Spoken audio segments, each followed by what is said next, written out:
Hello, my name is Rob Reynolds. Welcome to Business Calculus, Chapter 4, Section 1. We're going to explore exponential functions. You're going to learn there's a general equation for a line, y equals mx plus b.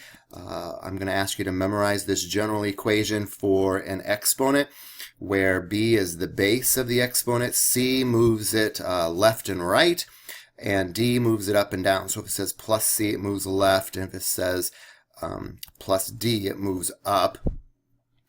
If this is the vertical stretch, just like before, from the start point, from that CD, we'll call it CD, you go over 1 and then up 1. That's the value of A. Over 1, up A.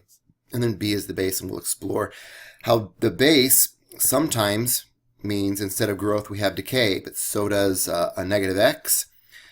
Causes decay, and any a value that's negative. So we'll learn how to graph exponential functions without using our calculators. So we're also going to be using properties of exponents to evaluate simple exponential expressions. And that's kind of where we're going to start for this video. So you already know that if you have y equals x squared, or that's an exponential function, that has an exponent in it, but that's really not an exponential function because you know that that's a quadratic. So it has an exponent, but an exponential function would have to say something like y equals 2 to the x. The variable would need to be the exponent. And we know how to do this. And you even know how to rewrite 1 over x to be x to the negative first, or 1 over x cubed to be x to the negative third. But none of these are exponential functions. Here's your exponential function, where you're interchanging the roles of your constants, and your become your variables, and your variables become your constants.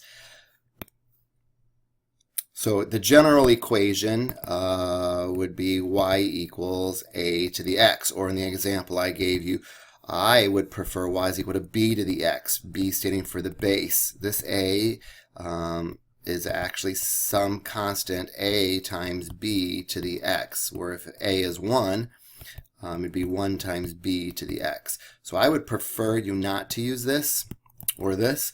I would prefer y equals b to the x, b standing for the base. And they're letting a be the base.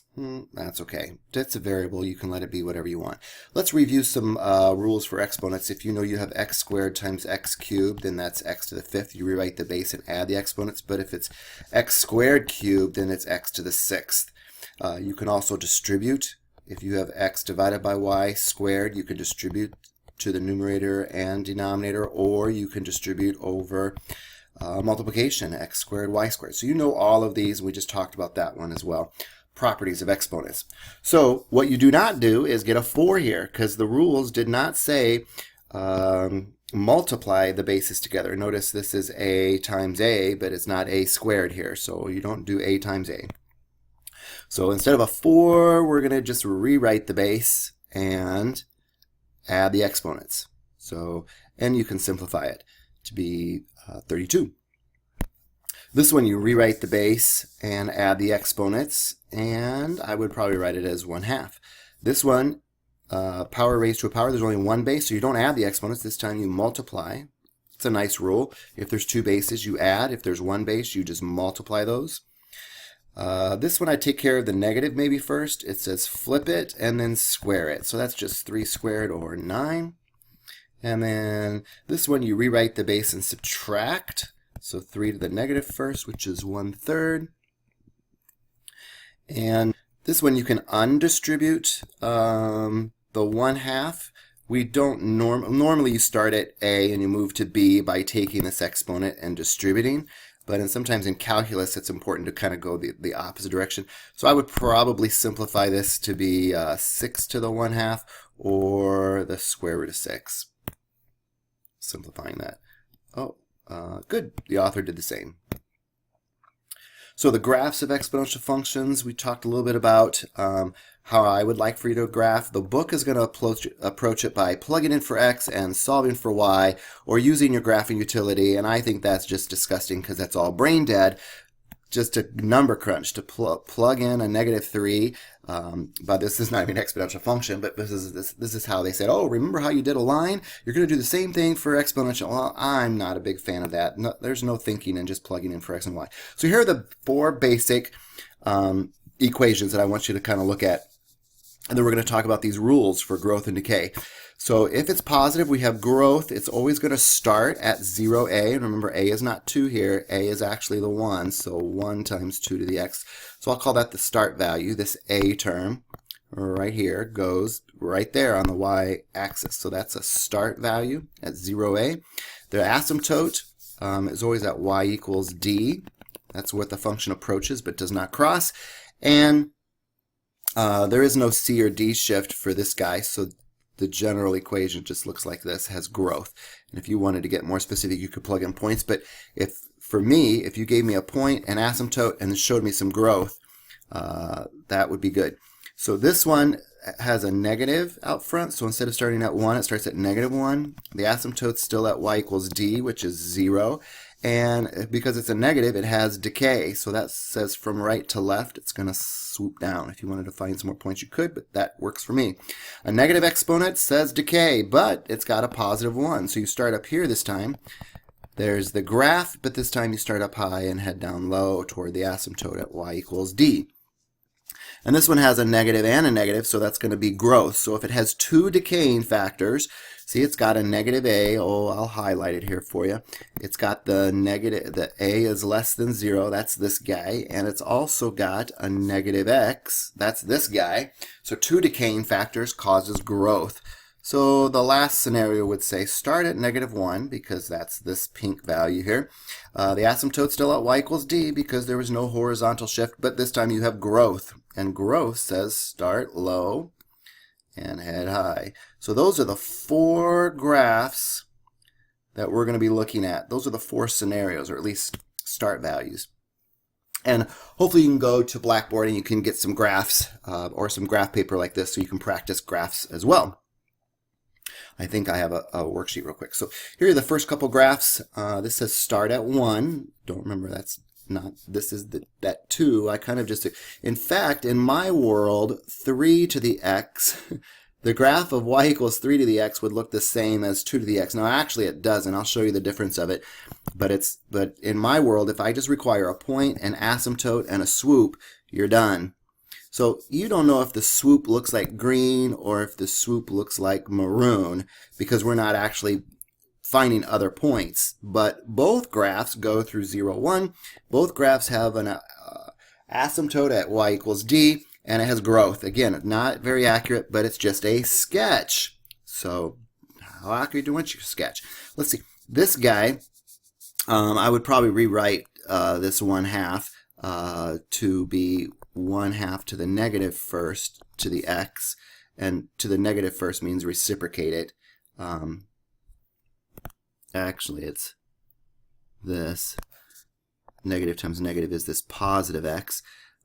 So when you reciprocate this guy right in here, it just becomes a 2. So you can see these 2 graphs are going to be exactly the same. Either way, the start value out front is a 1. So there's my start value. I'm making it a closed dot now. When I have horizontal shifts and vertical shifts, I'll change that to an open dot. But since there's no horizontal or vertical, there's the start value. The d is still here. And of course, this -x means decay. And this one, oh, there it is. I did it over there. A and C. It looks similar. If you wanted to find some more points, obviously, if you let x, well, I'll do the t-chart, and I told you I don't like it, but if you plug in a 1, you can see you're up to, so x over 1, you're up 3, where if this is a 2, I'll go for the 2, then I'm right here in maroon. That was close. Where this one is not close at all. You can see if it's the higher the number, much, much, much steeper. All right, so again, the book's going to teach this, and I am not a fan of that. Although your graphing calculator gives you a table setup real quick. Here's the book's exact answers, but they have so many more points. It's like, that's not even a sketch. That's a graph. So when they ask you to sketch, I would give a point, an asymptote, So here's the shift. So again, the start value is at 1 because it's always y equals a times b to the negative x plus d.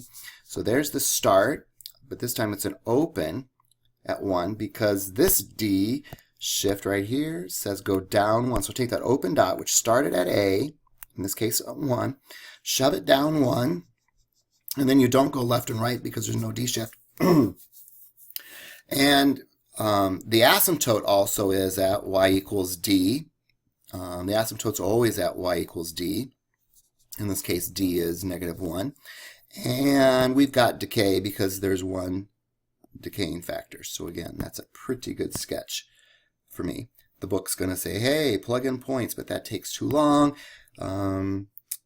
They might even talk about limits where the horizontal asymptote, I would just say y equals d. And there's their sketch. Remember, we started at 1, shoved it down 1 unit because of the d shift, and there's the asymptote always at y equals d. In this case, y equals negative 1, and we had decay. So now we can talk about word problem. So there's several hints here.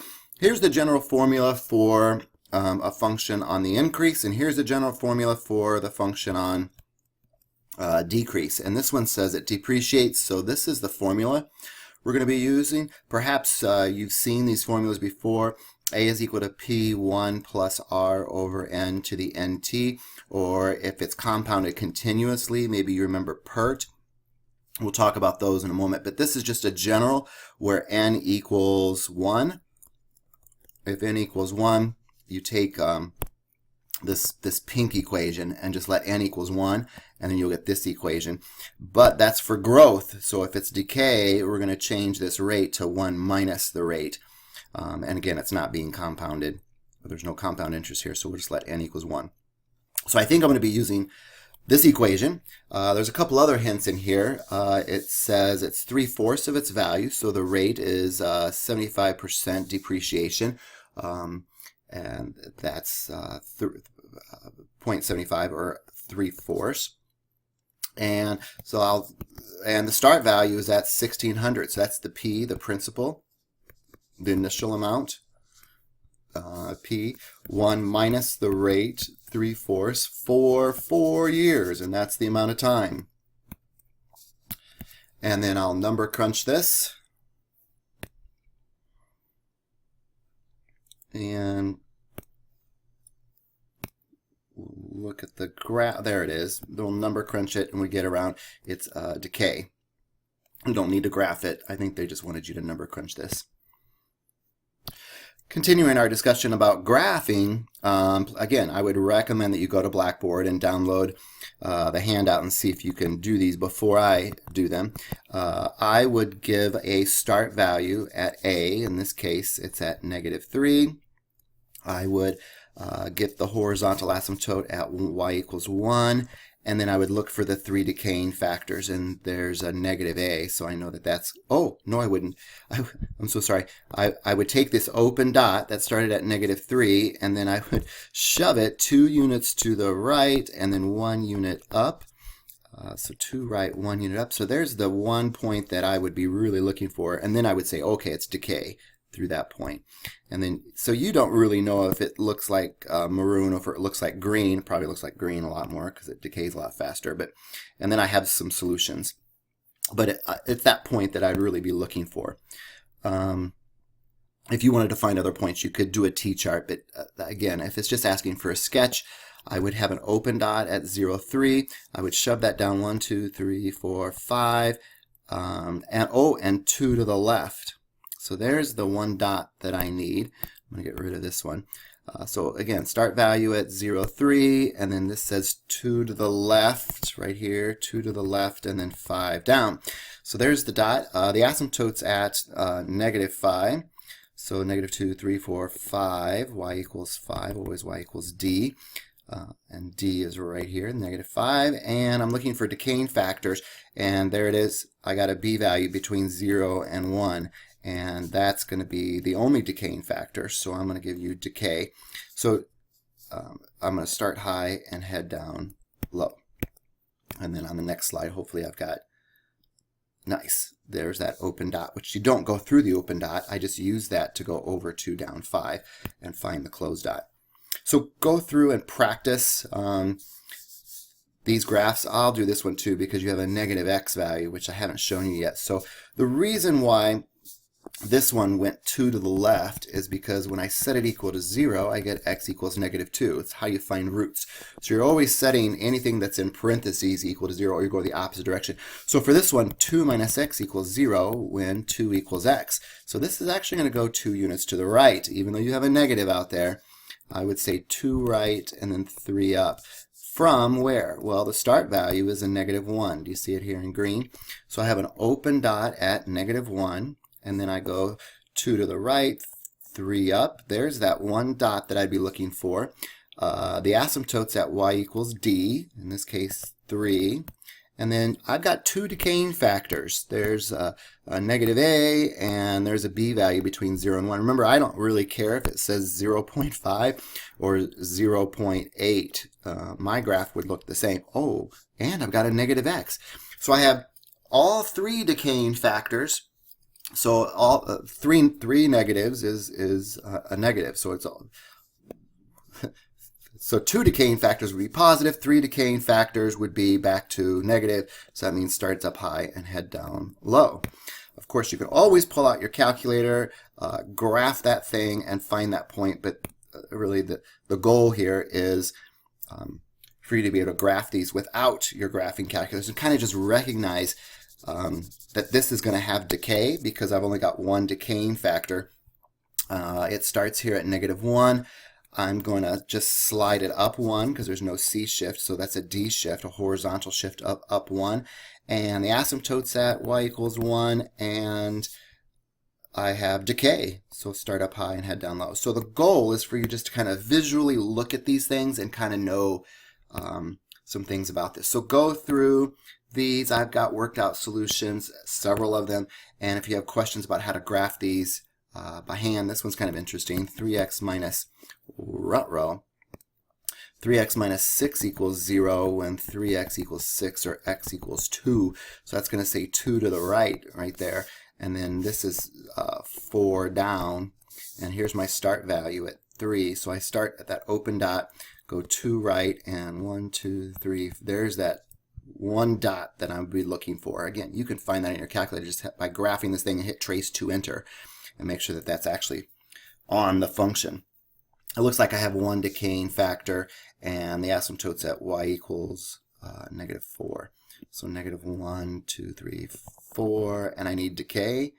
So it looks something, I don't know, probably something like this, realistically. It's always much steeper than what I think. Well, it's an exponential function. So again, don't trust my graphs. Go to your graphing calculator and check the answers, but the goal is not for you to graph these on your calculator. The goal is kind of look at this thing and kind of make some determinations. Aha, I can see that this is going to be decay. I see I've got a horizontal asymptote at y equals -4. Here it is, y equals -4. So don't cheat your way through this. Try to learn what I'm trying to teach you about looking at these expressions or these equations and kind of knowing what their graphs should behave like. I hope this video was helpful. Email me with your questions.